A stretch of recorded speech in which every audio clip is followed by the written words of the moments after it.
কালকে রাত্রে আমি ব্রাহ্মণবাড়িয়া এক জায়গায় বয়ান করছি, রাতের 1:30 পৌনে 2টা বাজে। মাহফিল শেষ করে খানা দানা খাইয়া যখন আবার রওনা দিছি, খুব খারাপ রাস্তা, একেবারে ভাঙ্গা চঙ্গা রাস্তা। নওজোয়ান ছেলে 5-6 জন। ওরার কথা হইল, হুজুর আমরা সিএনজি লইছি, আপনারে মেইন রুট পর্যন্ত দিয়ে আসবো।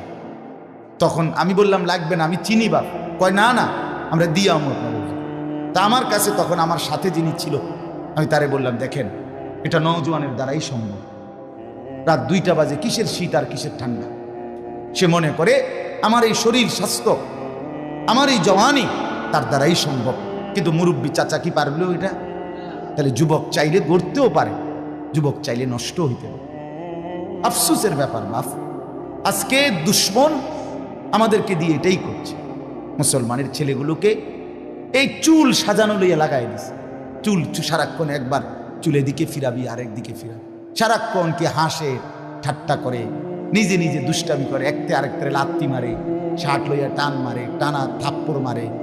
আপন বন্ধু, আপন বন্ধু একজন আরেকজনকে এমন নিকৃষ্ট, মা নিয়া বোন নিয়া গালি দেয়। কুত্তাও এমন কথা, আরে কুত্তা শুকরেও এত বড় কথা কয়।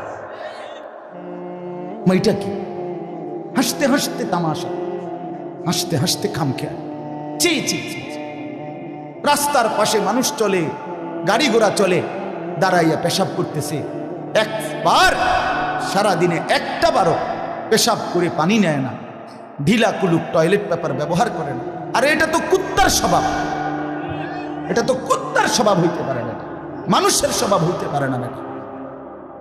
এটা কোনো জিন্দেগি না। কেন আমরা এভাবে ব্যর্থ হলাম? কেন আমাদের মুসলিম যুব সমাজ এভাবে হেরে যাবে কেন? আমাদের কিসের অভাব ছিল বলেন? আমাদের আল্লাহ আছে, আমাদের রসুল আছে, আমাদের আখেরাত আছে, আমাদের একটা সুস্পষ্ট কোরআন আছে, আমাদের রসুল আছে, তার 23 বছরের জিন্দেগি আছে। কিসের অভাবে আমরা এভাবে হাল ছেড়ে দিলাম? হাল ছেড়ে দিলাম কেন বলেন?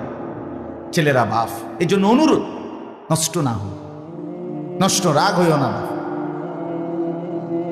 আপন করে বলার কেউ নাই, সবাই তুম করে ছেড়ে দিছে। বাপেও বলে না, মাও বলে না, এই সমাজের মানুষগুলোও বলে না, মনে করে ফুলা